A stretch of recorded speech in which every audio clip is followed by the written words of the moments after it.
being in a pandemic and having all these uncertainties, like we never knew if we were going to actually play. So today to know that we're playing a game is just like, it's a pretty good feeling. It's one of the most buzzed about basketball tournaments in the world, March Madness, and there are a number of Canadians taking part in what is also called the Big Dance. However, a number of their experiences have already been drastically different. We go to our first practice and we see our weight room, which is like a couple dumbbells and a yoga mat. And everyone's like, what are we supposed to do with this? And they're like 30 pounds. So it's like, for me, it was like kind of insulting. Rhythm three. Keishana Washington is from Pickering and is playing Division I basketball for Drexel University in Philadelphia while also studying psychology. On Monday, she played in her first NCAA March Madness tournament game. Unfortunately, it was surrounded in controversy. A video circulated last week showing the discrepancies between the men's tournament weight room and the women's. The NCAA issued an apology and added more equipment, but it wasn't the only area of concern. Our men's team won the tournament as well, so we were like looking at the stuff they got, and like before we got to Texas, we were like, oh, like we're so excited, like, you know, get all that gear and get all the things that the men's are getting.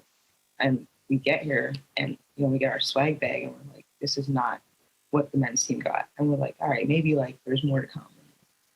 So then the next day, like we're asking around, like, is we getting anything else? And they're like, no, like this is it. These photos show that on the left what the men's tournament participants received for welcome swag and what the women received on the right. Even NBA player Kyrie Irving called out the organization. Washington admits that the latest spotlight on the inequality that women in sports tend to face versus their counterparts adds on to the long years she's already faced. It's just been pretty difficult and hard to like stay locked into basketball, especially when there's other things going on in the world and not just like COVID, like things with like Black Lives Matter and like, George Floyd and Breonna Taylor, like stuff like that. So it's been hard to stay focused on basketball while having all these other things going on. Looking to push the pace. Washington going coast to coast, lays it in.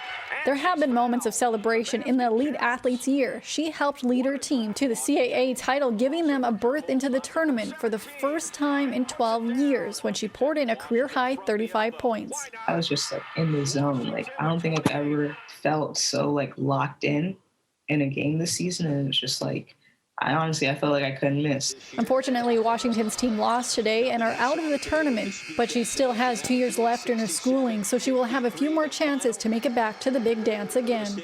For City News, I'm Lindsay Dunn.